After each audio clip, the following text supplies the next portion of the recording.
हम सभी कुछ ना ऐसे लोगों को जानते हैं जो ना मतलब अपने आप में ना थोड़ा मतलब घमंड टाइप का महसूस करते हैं कि यार मेरी वजह से ही सब कुछ हो रहा है, या फिर जो मेरी फैमिली मेरे पे ही डिपेंडेंट है, फिर जो मेरा ग्रुप है, मेरा फ्रेंड सर्कल है, ये मेरी वजह से ही है। और जिस कंपनी में मैं काम कर रहा हूँ बस मैं ही हूँ, और अगर मैं इस कंपनी से निकल गया ना तो कंपनी पैरों पे आ जाएगी, कंपनी डूब जाएगी भाई।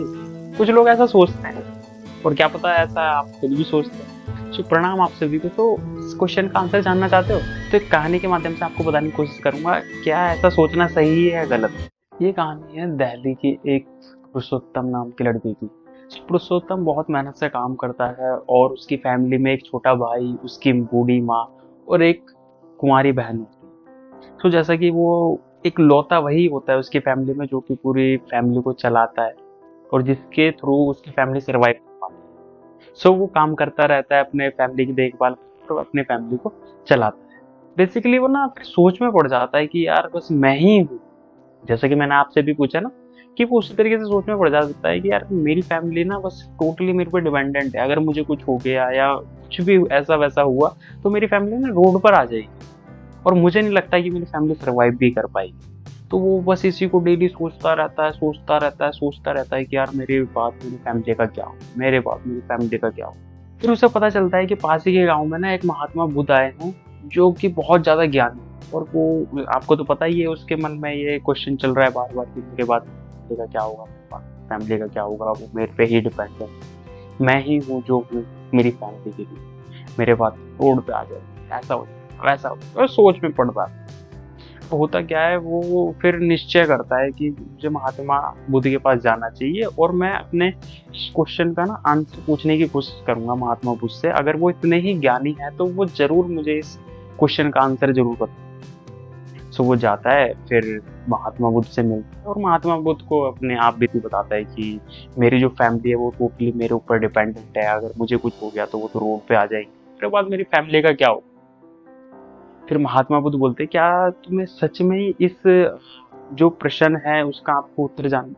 बोलता है हाँ हाँ बिल्कुल जानना। बोले क्या करोगे ये प्रश्न जान के? बोला, नहीं बस मुझे जानना है। तो महात्मा बुद्ध उससे बोलते चलो तो तुम्हें जानना ही है तो मैं आपको ना एक छोटा सा कार्य बताता हूँ करने के लिए, क्या आप कर लोगे? वो बोलता है हाँ हाँ मैं कर लूंगा। महात्मा बुद्ध बोलते हैं किसी से बिना बोले बिना बताए तुम्हें 5 साल के लिए इस अपने शहर को छोड़ करके जाना होगा।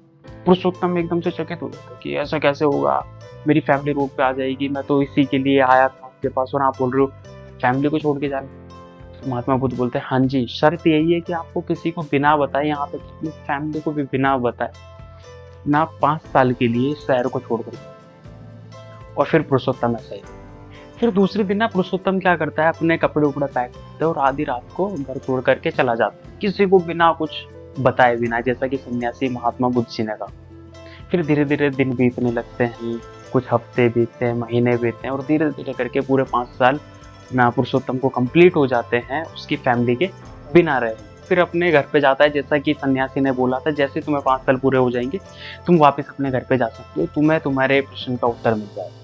फिर वो जैसे ही घर पे जाता है तो उसकी फैमिली उसे देख करके, और वो अपनी फैमिली को देख करके एकदम से हक्का बक्का रह जाता है, और एकदम आश्चर्यचकित हो जाते हैं सभी एक दूसरे को देख कर। उसकी माँ एकदम से बोलती है कि बेटा तुम कहाँ से आ गए, तुम अभी तक जिंदा हो।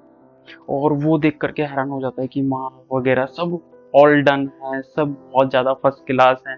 जो कुंवारी बहन थी उसकी भी शादी हो चुकी थी, भाई था वो अब काम करने लग गया था, पैसा भी कमाने लग गया था, और जो माँ थी वो एकदम से बिल्कुल हष्ट पुष्ट जीवन जी रही है। तो अपनी माँ से बोलता है माँ ऐसा कैसे हुआ? तो उसकी माँ बोलती है कि जैसे ही तुम चले गए थे ना हमारे पैरों के नीचे से जमीन निकल गई कि क्या हुआ, कौन है हमारा, हमने तुम्हें बहुत ढूंढा। कुछ दिन तक हम तुम्हारा वेट भी करते रहे कि तुम आ जाओगे, तो मरते क्या ना करते, तुम्हारा छोटा भाई है वो स्टडी के साथ साथ थोड़ा थोड़ा काम करने लगा, जो तुम्हारी कुंवारी बहन है उसने थोड़ा थोड़ा सा सिलाई बुनाई का काम स्टार्ट किया, और मैंने भी थोड़ा अचार वगैरह का बिजनेस छोटा सा स्टार्ट कर।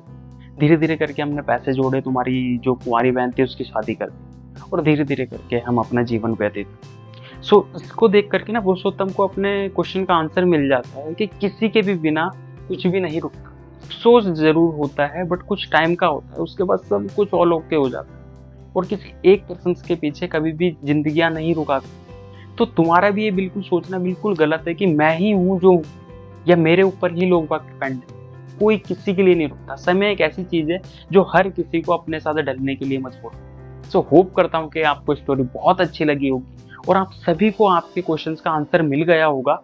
कभी भी ये मत सोचो कि लोग बाग हम पे डिपेंडेंट है या फिर जो हूँ मैं ही हूँ, मेरे वजह से ही सब, आपकी वजह से कुछ भी नहीं। सो धन्यवाद। Let's make your own path. गाओ।